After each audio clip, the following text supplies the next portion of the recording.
सुबह से अब तक 3 वक्त का खाना हमने इन लोगों को दिया और संडे का दिन है कुछ सीख लेंगे सोच के इनको सुधारने की कोशिश कर रहे हैं हम लोग, और उन्होंने भागने का प्लान बना लिया। सर ये नहीं बदलेंगे। बदलना इतना आसान नहीं है। जेल में आने वाले दोषियों को हम बदलने की कोशिश करते हैं, लेकिन अच्छा बनने के लिए 4 दीवारें काफ़ी नहीं होती। 4 भले लोगों के बीच रहना चाहिए। वो तो यहाँ मिलेंगे नहीं। अगर वो लोग यहाँ मिल भी गए तो ये लोग उनको ही बदल देंगे।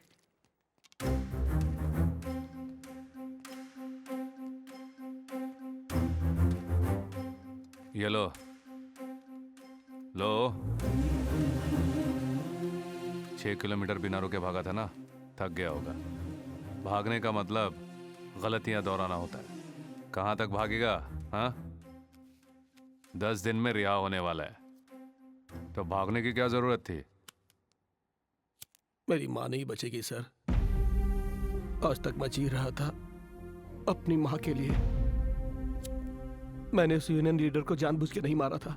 यूनियन के झगड़े खत्म करवाने के लिए मेरे मालिक ने यह काम मुझसे करवाया था सर। उसने कहा था कि अगर मैं ये काम करूंगा तो वह मेरी माँ के लिए लीवर का बंदोबस्त करेगा, लेकिन वो अपनी बात से मुकर गया सर। अब मेरी माँ का बचना मुश्किल है। मैं क्या करूं सर? कारण गलतियों को सुधार देगा, सजा से नहीं बचाएगा। जो भी हो, तुमने गलती की थी। अपने आप पर भरोसा रखना था, दूसरों पर नहीं। यही तुम्हारी समस्या है।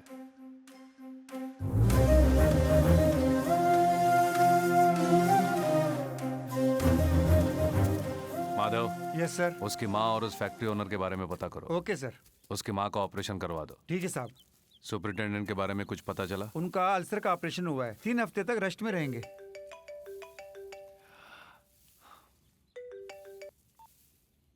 हेलो। हेलो धर्मा, कहाँ हो तुम? जेल में कुछ पंछियों के पर निकल आए हैं, उन्हें काट रहा हूँ। मेरे चाचा जी अभी भी निकले हैं यार। कहाँ मिलने वाले हैं? वहीं रामापुर रोड प्रशांत होटल में। मैं देख लूंगा। अरे धर्मा, ये सब बात छोड़ो यार, मेरी बात सुनो। धर्मा, धर्मा, ये नहीं सुधरेगा।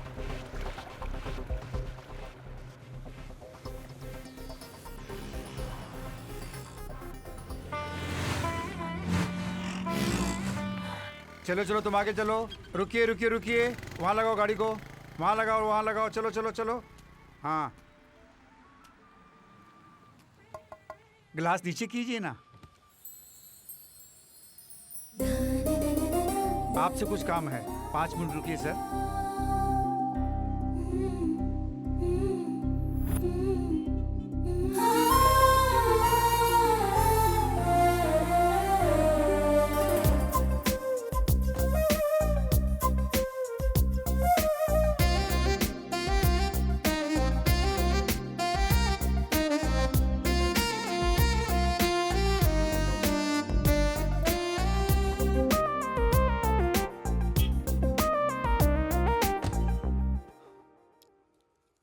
नमस्ते सर। नमस्ते। मेरा नाम धर्म तेजा है, प्यार से मुझे धर्मा बुलाते हैं। मैं इस शहर की सेंट्रल जेल में जेलर का काम कर रहा हूँ। मैं चित्तौड़ का रहने वाला हूँ। मेरे माँ बाप। सॉरी, आप ये सब मुझे क्यों बता रहे हैं? और आपने मेरी गाड़ी क्यों रोकी? आपको एक बात बतानी है सर। वो आपको पसंद आए ना आए, लेकिन आपको सुनना ही पड़ेगा। मैं आपकी बेटी से शादी करना चाहता हूँ। आप कोई और लड़का मत ढूंढिए। सारिका रुको।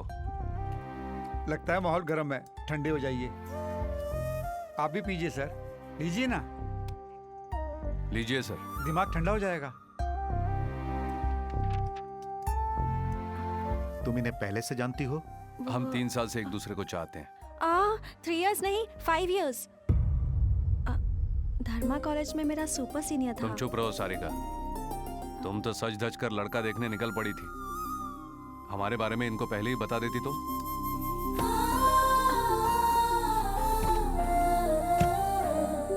सारिका के लिए हमने ऑलरेडी लड़का पसंद कर लिया है और इसकी शादी उसी से होगी। आप इसकी शादी अपनी मर्जी से नहीं, उसकी मर्जी से कराइए। देखो, सारिका की शादी के लिए मैंने ऑलरेडी निर्णय ले लिया है। तुमने जो बीच रास्ते पर डिस्कशन शुरू किया है ना, वो यहीं पे छोड़ दो। मेरे घर तक मत लेके आना प्लीज। सर, जाने से पहले एक बात सुन लीजिए। सारिका से शादी करके डायरेक्टली मैं आपके पास आ सकता था, लेकिन मैंने ऐसा नहीं किया क्योंकि मैं आपकी इज्जत करता हूँ। तो आप भी मेरे जज्बातों को समझिए और जो टाइम मैंने आपका वेस्ट किया है उसके लिए सॉरी।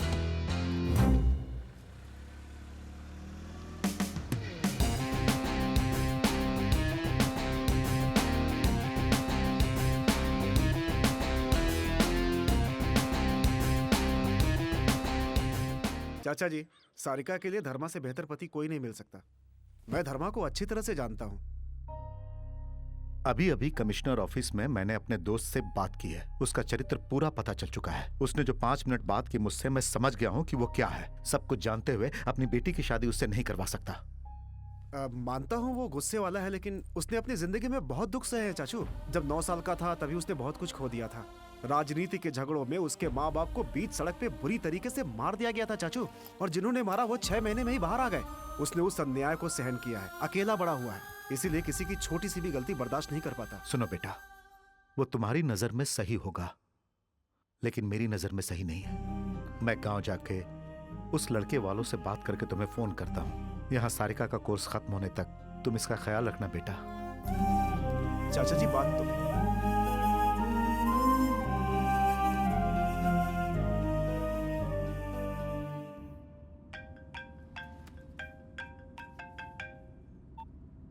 कहाँ हो तुम? काम कर रहा हूँ। मैंने पूछा इस वक्त कहाँ हो? सुपरिंटेंडेंट साहब से मिलने अस्पताल जा रहा हूँ। हाँ हाँ जाओ, उन्हीं से मिलो। मुझे यहाँ फंसा के अपना काम आराम से कर रहे हो। पता है पिताजी कितने गुस्से में हैं। वो गांव जाकर उन लड़के वालों से फिर बात करने वाले हैं। और तुमने ये क्या किया, बिना बताए पिताजी से आके सीधे बात कर ली। कभी ना कभी तो उनको बताना था ही। तुम तो बताओगी नहीं, तो मैंने बता दिया। हाँ, पर अभी बताना जरूरी था क्या? अच्छा छोड़ो, शाम को मिल रहे हो ना? सारिका, मैं बाद में बात करूं? ये भी ना। शी।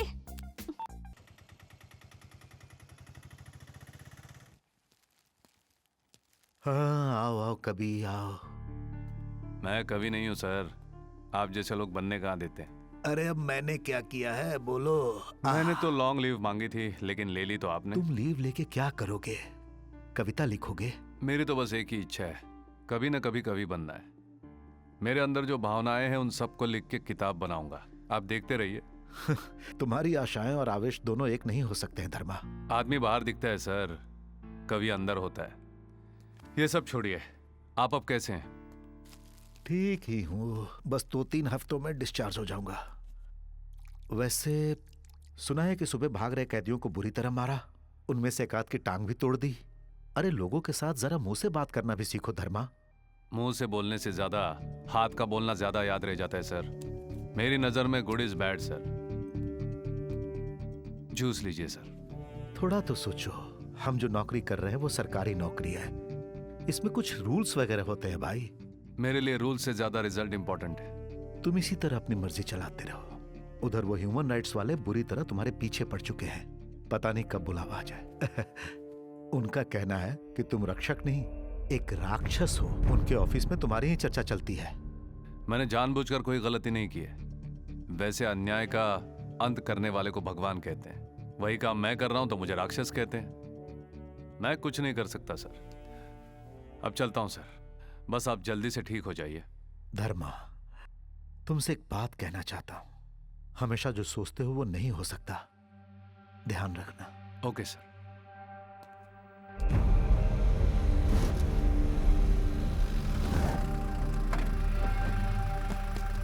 चलो इन सबको नीचे उतारो। चलो आओ। चल बे, तू अभी तक बैठा क्यों है? चल चल बाहर निकल, चल।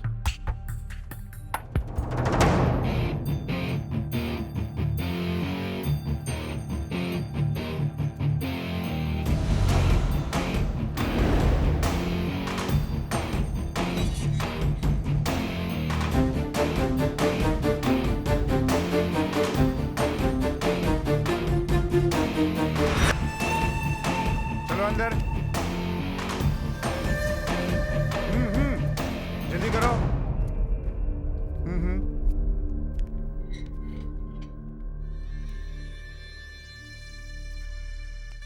चलो आगे बढ़ो। मैंने इस तरह उसको मार दिया। हाँ? चार्ली, ये इस जेल में क्यों आया है?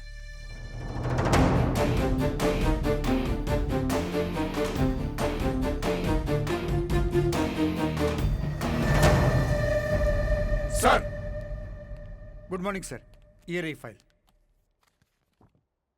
इसका नाम प्रभाकर है, सीतापुर चोरी में पकड़ा गया था, 5 साल की कैद हुई है। इसे बी ब्लॉक में डालो। ये सांबा है, बड़ा गुंडा है, एमएलए कांताराव पर मर्डर अटेम्प्ट, इसे 3 साल की कैद हुई है। A block. नाम है Pandit Kamlesh, chit fund cheating case, 10 साल की कैद हुई है। B block.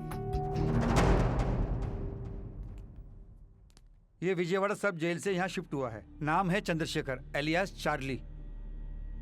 Dilip Kota murder case में दोषी पाया गया। 5 साल पहले फांसी की सजा सुनाई गई। प्रेसिडेंट के पास क्षमा याचना की अर्जी भेजी गई है, लेकिन अभी तक पेंडिंग है सर। पाप करके सजा मिलने पर भी इस सिस्टम में 5 साल जी चुका है तू, यही बहुत ज्यादा है। क्षमा भी इंसानों के लिए होती है, तेरे लिए नहीं।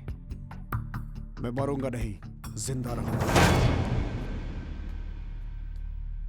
जो जीने नहीं देता है उसे जिंदा रहने का हक है। Madhav, yes sir. इसे अलग से डी ब्लॉक में डाल दो। Okay sir.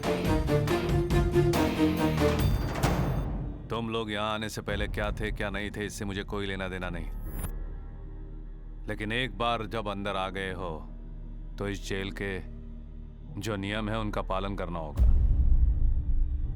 माधव सर। चलो चलो सब लोग।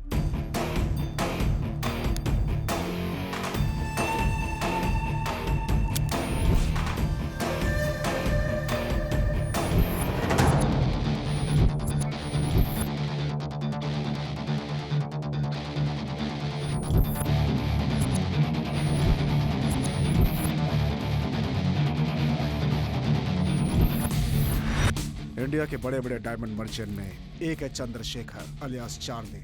उम्र में छोटा है लेकिन दिमाग बहुत तेज। बचपन में ही माँ गुजर गई थी तो बाप से दूर रह करके पला। पैसों की कोई कमी नहीं थी जिसकी वजह से बिगड़ गया।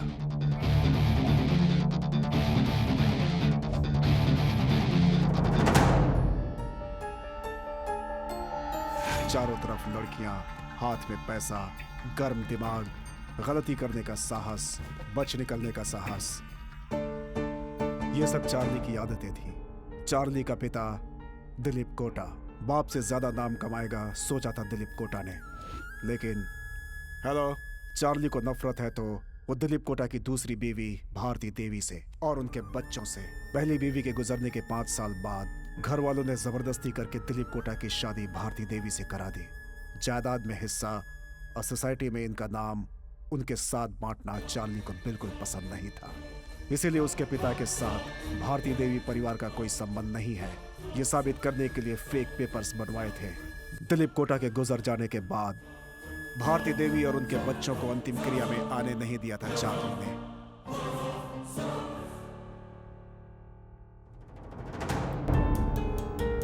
भारती को यह सब सहन नहीं था और उसने चार्ली पर लीगल कार्रवाई कर दी। कोर्ट ने यह फैसला दिया कि चार्ली के साथ साथ ये भी दिलीप कोटा के परिवार के हिस्सा हैं। उन्हें भी जायदाद में हिस्सा मिलना चाहिए। ये है court order. What is this? Shit! उनका कोई हक नहीं जायदाद पे। Bloody damn it! ये बात चार्ली को बिल्कुल सहन नहीं हुई। वो पहले ही गुस्से वाला था। इस हार को वो बर्दाश्त नहीं कर पाया और एक दिन गुस्से में भारती देवी के घर जाकर अरे मेरी बात सुनो! केस करती है मेरे ऊपर। हाँ, केस करती है। छोड़ो। हाँ? छोड़ो ये क्या? दिलीप कोटा का एक ही पॉइंट है, वो मैं सिर्फ पैदा होने से कोई हकदार नहीं जाता।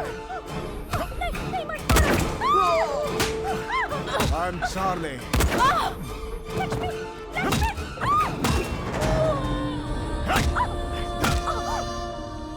मर, बाहर रहना चाहिए था तुम जैसी औरतों को।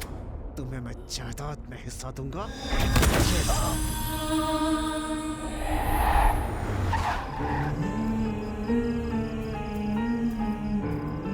उसके बाद उन्हें कोई पहचान ना पाए उनके टुकड़े टुकड़े करके जला डाला था उसने।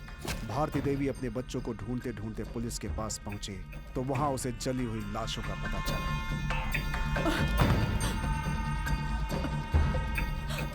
दिलीप कोटा के परिवार के बारे में सुनकर सारा शहर शॉक था। पुलिस ने चार्ली पर केस फाइल किया था। सर आप ही हमें बताइए सर, कुछ तो बताइए सर बोलिए ना। दोनों पक्षों के वाद विवाद सुनने के बाद और सारे सबूतों को जांच करने के बाद चंद्रशेखर अलियास चार्ली को ये अदालत दोषी मानती है। उसने अपने परिवार के सदस्य ममता, लक्ष्मी पवन और राश्री देवी को बड़ी क्रूरता से मारने वाला ये चार्ली समाज के लिए बहुत ही खतरनाक है। इसलिए आईपीसी की धारा 302 और 303 के तहत इस केस को rarest of the rare case समझकर यह अदालत चार्ली को फांसी की सजा सुनाती है।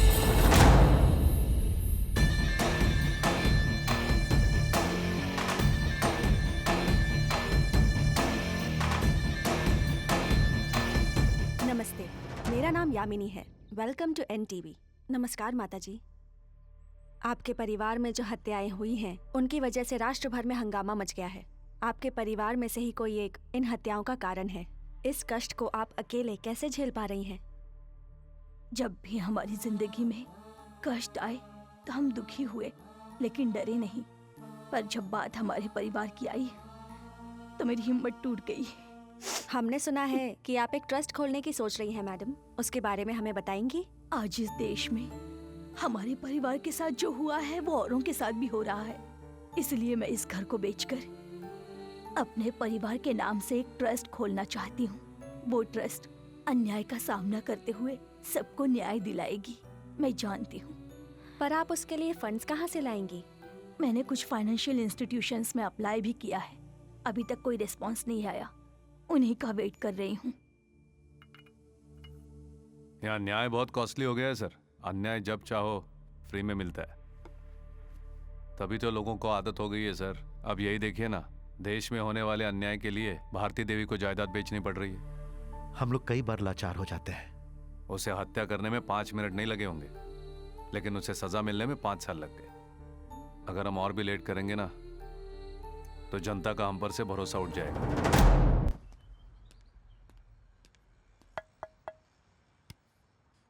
यस, सारी कहे क्या?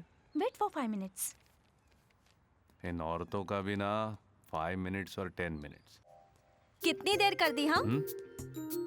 ये हॉस्टल है या ब्यूटी पार्लर खोल रखा है? लेडीज हॉस्टल ऐसा ही होता है, पता नहीं तुम्हें? अच्छा मेरी बात छोड़ो, अपना चेहरा कभी देखा है तुमने? तुम और तुम्हारे ये बाल, इस उम्र में तो ग्लैमर मेंटेन करना चाहिए। मुझे बाहर दिखने वाले ग्लैमर में इंटरेस्ट नहीं है। तुम्हें लाठी की जरूरत नहीं है, बातों से ही मार देते हो। मुझे बुलाया क्यों? हाँ बताती हूँ, अपना पर्स दो।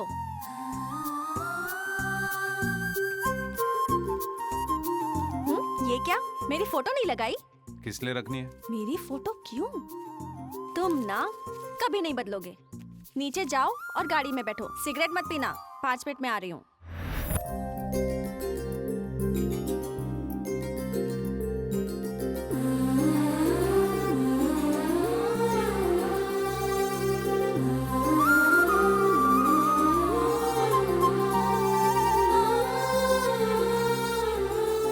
चलो चलो, सब इस गाड़ी में बैठ जाओ, टाइम हो रहा है। ए, तुम तीनों पीछे बैठो। बाकी सब लड़कियां एवरेज है ना? मैं ही सुंदर हूँ, है ना? ये सब क्या है? हम सब हमारी फ्रेंड के एंगेजमेंट में जा रही हैं। रात को तुम्हारी गाड़ी वापस कर देंगे, ठीक है ना? तुम्हारी गर्लफ्रेंड सुंदर है, इसलिए टैक्स तो देना ही पड़ेगा, इसलिए तुम्हारी गाड़ी ले रही हूँ। चलो चलो। मैडम फिर सर कैसे जाएंगे? तुम्हारे सर कोई टैक्सी या ऑटो पकड़ लेंगे, तुम आओ मेरे साथ। जी सर।